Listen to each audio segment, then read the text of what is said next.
Bueno, es porque hace tiempo que no charlo con ella y ella suele tener buenos consejos para qué cosas tener para leer en la mesita de luz. Estoy un poco cansado de ¿cómo se llama? Harari, de dioses a humanos y qué sé yo. Ya me tiene medio cansadín, pero querría ver si Fernanda Nicolini tiene alguna cuestión allí para aconsejarme. Fernanda, ¿estás por ahí? Acá estoy, Quique, ¿cómo estás? Bien, estoy acá en este encierro, pero con ciertas ventajas, ¿eh? El encierro privilegiado de la naturaleza. Exactamente, es un encierro privilegiado porque tengo lo suficiente como para vivir más o menos bien y encima tengo verde a mi alrededor, o sea que quejarme es una injusticia. Me parece muy bien que reconozcamos lo que no lo estamos pasando tan mal. Sí, a veces la cabeza te juega pasadas y sentís que estás en el peor mundo y después empezás a mirar alrededor y decís, para, no, me estoy quejando. Relativicemos un poco. Relativicemos. Bueno, tal cual. ¿Y qué, pero bueno, podés sí. dejar a Harari si querés. Yo siempre te recomiendo que dejes lo que no tenés más ganas de leer y vos sos tan fiel a los librotes que te pones en la mesa de luz. No, es un horror eso, porque está bueno dejarlos y por ahí retomarlos en algún otro momento, qué sé yo. Total, o ¿sabes qué? O también leer salteado, ¿viste? Que dicen que para tener una buena conversación hay que leer algunos parrafitos de algunas cosas. Sí, y con eso ya te arreglás. Sí. Estuve leyendo un libro de Harari, entonces ya haces una cita y quedás como un tipo leído. Totalmente, igual a vos no te hace falta, Quique, así que puedes dejarlo. Bueno, Bueno, yo voy más por los libros cortos, sí. Por los libros que te enganchan y no te exigen, así que estés con la cabeza enroscada. Correcto. Te traje uno que no solo te engancha, sino que te hace viajar un poquito hacia otra cultura. Se llama Los años tristes de Kawabata y es de Miguel Sardeña. Perdón. Sí. ¿Los años tristes de quién? De Kawabata. Kawabata, entonces todo Kawabata, junto. ¿Todo junto? Sí. Ahora te voy a explicar quién es Kawabata. Sí, dale. Y el autor es Miguel Sardeña. Kawabata es un escritor japonés, es el primer escritor japonés que ganó el premio Nobel. Ajá. Así que ahí está.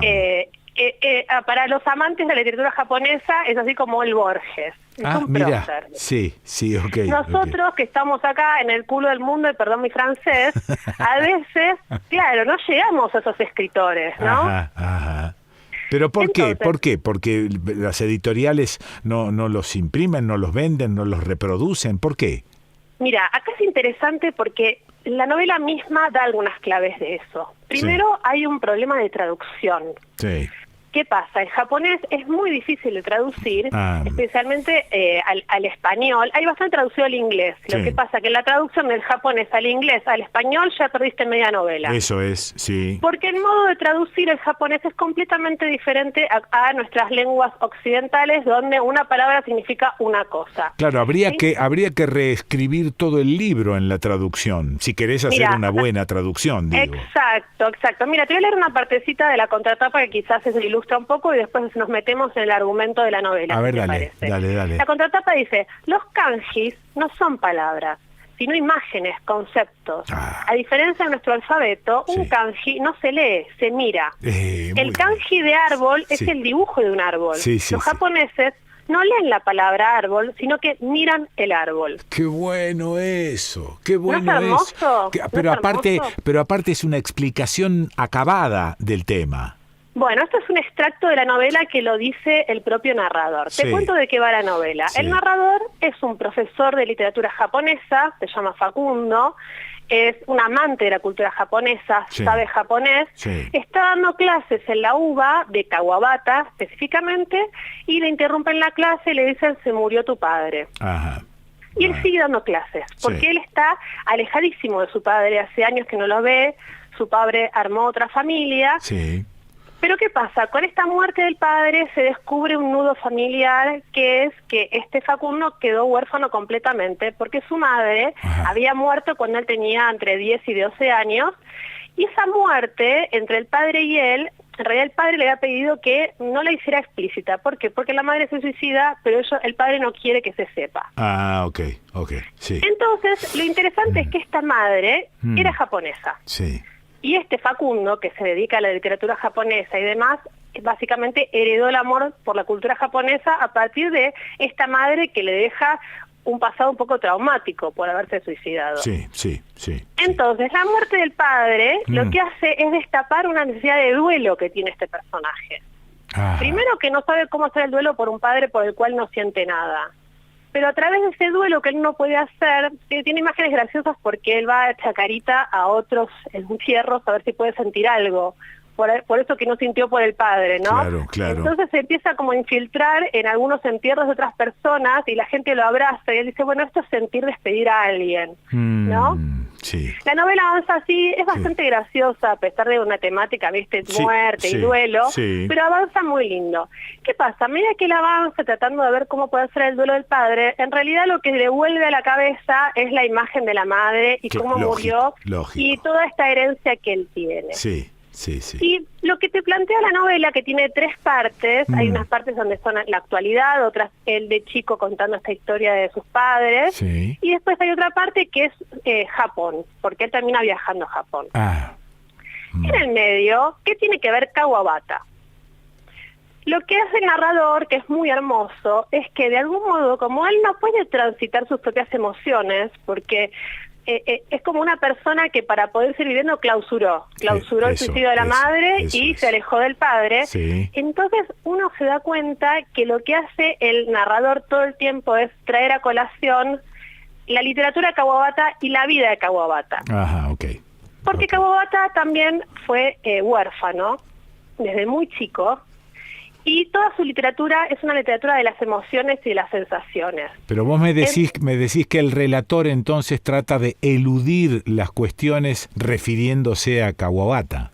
Totalmente. A mí me da la sensación, cuando iba leyendo, claro, este personaje como no puede conectarse con las emociones, lo hace a través de la literatura de Kawabata y la vida de Kawabata. Que tuvo una vida tristísima y aún así volcó toda la literatura. Pero simultáneamente va dejando filtrar su propia existencia. Exacto. Vos te vas enterando de toda su vida, de su historia, aparecen personajes y demás. Ya está. Y en el medio, él todo el tiempo va recordando. Partes de la vida de Kawabata, parte de su literatura, y ahí también te vas metiendo en la cultura japonesa. Muy lindo. Y empezás a entender cómo la literatura de Kawabata, con estos kanjis, también es una literatura de las sensaciones y las emociones, y que es todo lo que no puede expresar el narrador, lo va expresando a través de Kawabata. Al punto de que termina viajando a Japón en busca de ciertos lugares en Kioto que le remiten a Kawabata y a su madre, obviamente. Claro, pero primero a Kawabata, porque le está rajando al recuerdo de la vieja. Exacto. Eso es muy bueno, porque viste cuando uno... Hay cosas que no puede resolver y de pronto lee una novela y dice, ¿esto es lo que me está pasando? Ok. ¿Viste? Ese poder de la literatura o del cine o del arte de traducir las emociones que tu propio corazón, tu propia cabeza no puede elaborar. Es como si el libro en sí estuviese permanentemente buscando su destinatario y por ahí en una de esas se produce ese encuentro, ¿no? Una conjunción. Totalmente. Entonces es como una mamushka, ¿viste? Porque es el narrador tratando de resolver algo a través de otro escritor y vos como lectora leyendo ese narrador y leyendo Kawabata. Muy bien. Es muy hermoso y también lo que tienen este tipo de libros que a mí me encantan, además de que te hacen conocer esto que te leí de los kanjis, por ejemplo, kanjis, que yo no tenía ni idea. Yo ahora quiero leer todo Kawabata, ¿viste? Porque Kawabata además se llama Los años tristes de Kawabata porque él hace mención todo el tiempo a los primeros libros de Kawabata, que son autobiográficos, donde cuenta esta vida él un poco huérfano en Japón viviendo con un abuelo. Eso es. Y yo quiero encontrarlo y leerlo. Ahora sé que igual las traducciones son todas medio, hay que desconfiarles, pero no importa. Así que bueno, son esos libros que te van marcando como un mapa de futuras lecturas y eso también es muy interesante. Muy lindo. Repetime título y autor. Mira, se llama Los años tristes de Kawabata y es de Miguel Sardeña, que es un escritor argentino, nacido en Buenos Aires en el 78. ¿Me podés leer eso que me leíste hace un ratito, de nuevo? Claro, te lo vuelvo a leer. Dale. Dice, Los kanjis no son palabras, sino imágenes, conceptos. A diferencia de nuestro alfabeto, un kanji no se lee, se mira. El kanji de árbol es el dibujo de un árbol. Los japoneses no leen la palabra árbol, sino que miran el árbol. Muy bien, va, un golazo eso. Eso es un golazo. Sí, un golazo. Me encantó. Bueno, después te mando un pedacito más para que sigas leyendo a vos. Sí, dale. Gracias, bueno, Nena. Quique, muy amable. Un placer como siempre. Bueno, igualmente, che. Abrazo Fernanda. para todos y todas. Chao, gracias, Fernanda. Chao. La escuchaste a Fernanda Nicolini aquí en El Desconcierto. Cuando la abuela tuvo que dejar Japón y se vino a vivir a Buenos Aires con mamá, solo pudo traer sus kimonos, 3 piezas preciosas. Nunca había visto a mamá usar un kimono de la abuela, aunque algunas veces, a la vuelta de la escuela, la sorprendí admirándolos en secreto en su habitación. Ella parada a los pies de la cama, los kimonos estirados sobre el edredón. ¿Cómo no recordar que esa tarde subí las escaleras y estiré la mano por encima de la baranda hasta conseguir acariciarla y sentí su piel áspera? Después me senté en el sillón, me hice un ovillo, me abracé las piernas y me quedé mirando a mamá. Diario de mi 16º aniversario es el intento de Kawabata de vencer el olvido. Sentado y con los papeles desparramados, el pequeño Kawabata registra las últimas semanas de su abuelo moribundo. Anhela trasladar al papel la imagen de su abuelo y entonces copia todo lo que dice a medida que lo dice.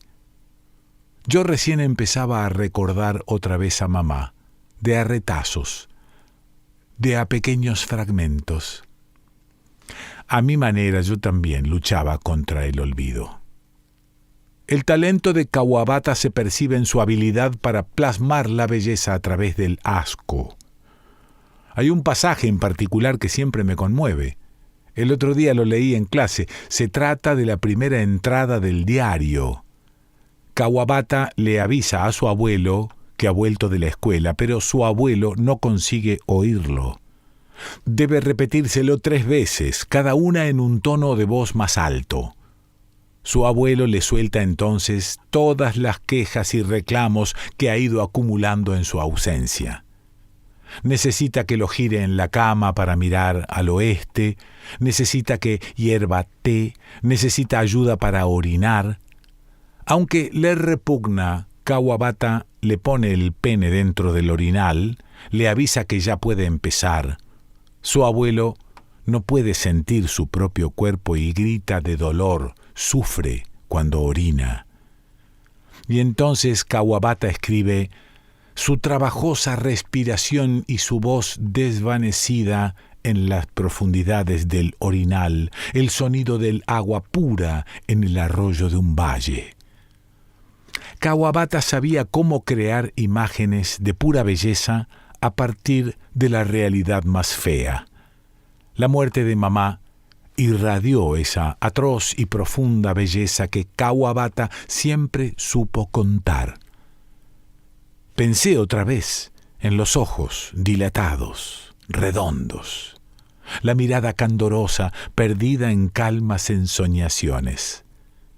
El rosario budista en su muñeca derecha, la baba humedeciendo un bordado de 1000 grullas en un kimono heredado. Del libro Los años tristes de Kawabata, de Miguel Sardeña, Odelia Editora.